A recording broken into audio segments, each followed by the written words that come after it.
Mark Pearson a vendu sa compagnie pour la maudite somme de 2,5 milliards de dollars américains à Microsoft le 15 septembre 2014. Cette compagnie était Minecraft et Mark Pearson est plutôt connu sous le nom de Notch. Suite à une vente avec une entrée d'argent aussi importante, on peut s'imaginer qu'une vie remplie d'épanouissement et de bonheur attend Mark et pourtant, c'est tout le contraire. Je vous propose donc dans cette vidéo aujourd'hui de retracer la vie assez rocambolesque de Notch durant tout son parcours ainsi que la débauche qu'il a pris vers la fin de sa carrière. Je tiens à prendre 2 petites secondes avant de commencer le sujet d'aujourd'hui, simplement pour vous remercier du soutien reçu lors de la dernière vidéo ainsi qu'un remerciement un peu plus particulier à Bastien pour l'idée de la vidéo actuelle. Sinon, sans plus tarder, je vous souhaite le visionnage le plus agréable pour le reste de la vidéo. La vie de Notch, alias Mark Pearson.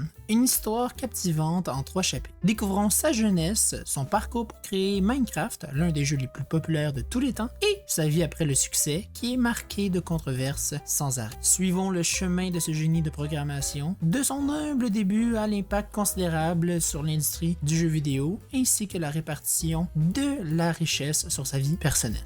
Chapitre 1. Les débuts de Notch.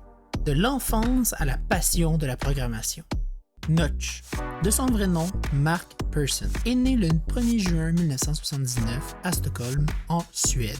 Il y a grandi dans une famille modeste et a développé très tôt un intérêt pour les ordinateurs et la programmation. Son père était un photographe et sa mère travaillait pour une entreprise de technologie. Dès l'âge de 7 ans, Notch a commencé à utiliser une Commodore 128 appartenant à son père pour apprendre la programmation. Passionné par la programmation, au lycée, Notch s'est spécialisé dans l'informatique et a commencé à travailler sur des projets de développement de jeux vidéo. Il a fréquenté l'école secondaire de Stockholm où il a rencontré d'autres personnes intéressées par la programmation informatique. Avec ses amis, il a créé un petit jeu appelé Worm Online en 2003 qui a connu un succès modéré.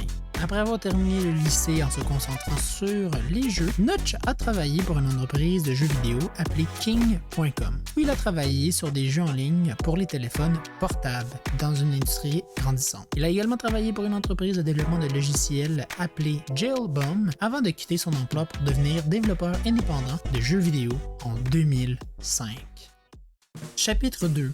La création de Minecraft, une révolution dans l'univers des jeux vidéo. En 2009, Notch a commencé à travailler sur un nouveau jeu qu'il appelait Minecraft. Le jeu était initialement conçu simplement pendant les passe-temps de Notch. Mais Notch s'est rapidement rendu compte qu'il était en train de créer quelque chose de très spécial. Minecraft est un jeu de type sandbox qui permet aux joueurs de construire et de manipuler des blocs dans un monde virtuel en 3D. Les joueurs peuvent explorer des paysages générés de manière aléatoire et infinie, extraire des ressources pour en fabriquer des outils et créer leur propre structure et interagir avec d'autres joueurs en ligne. Notch a commencé à travailler sur Minecraft en utilisant le langage de programmation Java. Il a employé une version alpha du jeu en 2009 qui a été rapidement téléchargée et jouée par des milliers de personnes. Au cours des 2 années suivantes, Notch a travaillé sur Minecraft à temps plein. Il a travaillé à partir de chez lui en Suède, passant des heures à coder et à répondre aux commentaires des joueurs en ligne et sur des forums. Il a également travaillé avec un petit groupe de collaborateurs pour améliorer le jeu et ajouter de nouvelles fonctionnalités avec des mises à jour qui venaient toutes les semaines. Le jeu a rapidement gagné en popularité auprès de toute la planète. En grande partie grâce à la communauté des joueurs qui ont partagé leurs créations et leurs réalisations en ligne, que ce soit sur des forums ou sur les plateformes comme YouTube à leur émergence. Les joueurs ont commencé à construire des structures incroyables, des paysages époustouflants, ainsi que les premières communautés de mods ainsi que de joueurs en ligne se sont vues émerger au cours de tout le monde. Il y a quelques dates importantes à se rappeler avec Minecraft, 2011 étant la date de sortie officielle du jeu à tout le public. Février 2014, on dépasse la barre des 100 millions de joueurs enregistrés sur le jeu. Juin 2014, la barre des 500 millions de dollars de chiffre d'affaires est dépassée. Septembre 2014, le studio est revendu en son entière partie à Microsoft pour la maudite somme de 2,5 milliards de dollars américains. Chapitre 3. L'après Minecraft. Controverse et héritage d'un visionnaire du gaming.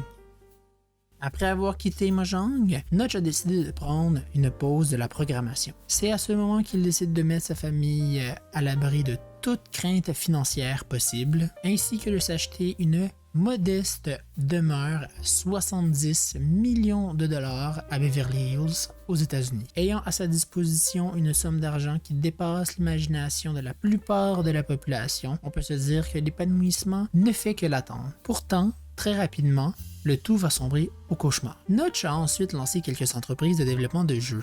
Ceux-ci ont rapidement fermé suite à des difficultés de popularisation et surtout à des projets qui sont assez louches. Il a aussi décidé de faire bonne œuvre de sa fortune en investissant en faisant quelques petits dons dans la protection des libertés numériques qui aujourd'hui sont assez menacées, mais à l'époque il est un peu avant-gardiste sur le sujet. C'est à partir de 2019 que Notch va commencer sa descente aux enfers. Jusqu'à présent bien regardé du public, il va réussir à se le mettre à dos, avec plusieurs tweets controversés en 2019 et dans les années qui suivent, avec des remarques ou des critiques qui sont de connotation même inappropriée sur les réseaux sociaux, que ce soit sur d'autres célébrités ou sur des choix d'autres personnes. Et bien Minecraft va se voir l'obligation de retirer Notch des crédits du jeu. Par la suite, on va voir que dans plusieurs mises à jour, Minecraft va peu à peu effacer complètement son association avec Notch, son créateur.